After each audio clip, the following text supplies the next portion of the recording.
And we're going to start with the statement of Allah Azza wa Jal, وَقَالَ رَبُّكُمُ ادْعُونِي أَسْتَجِبْ لَكُمْ إِنَّ الَّذِينَ يَسْتَكْبِرُونَ عَنْ عِبَادَتِي سَيَدْخُلُونَ جَهَنَّمَ دَاخِرِينَ.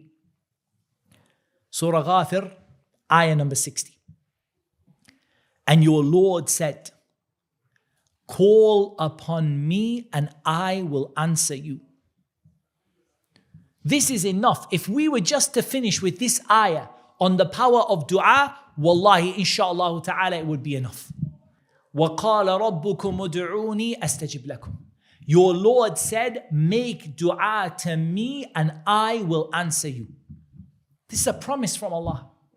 إِنَّ اللَّهَ لَا يُخْلِفُ الْمِيعَادِ. Allah never breaks His promise.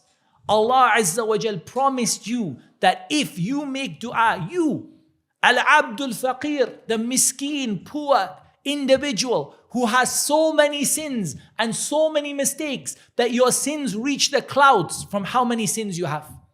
And Allah Azza wa Jal promised you individually that Allah will answer your dua.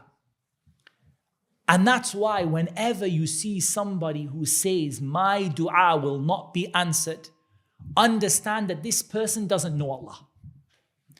It's not that your dua is so powerful. It's not that you are so righteous. It's not that Allah has an obligation to answer you. It's that Allah Azza wa Jal is Arhamur Rahimin, the most merciful of those who show mercy. And Allah subhanahu wa ta'ala is Al-Karim Al-Akram, the most noble and the most generous. And that Allah subhanahu wa ta'ala is the one who answers the dua of the one who calls upon Him. In fact, in this ayah, Allah Azza wa Jal says, إِنَّ الَّذِينَ يَسْتَكْبِرُونَ عَنْ عِبَادَتِي. Those people who are too proud to worship me. They're too proud to make dua to me. سَيَدْخُلُونَ جَهَنَّمَ دَاخِرِينَ. Look at how Allah subhanahu wa ta'ala used the word ibadah and dua together like synonyms. That dua, the essence of ibadah is dua.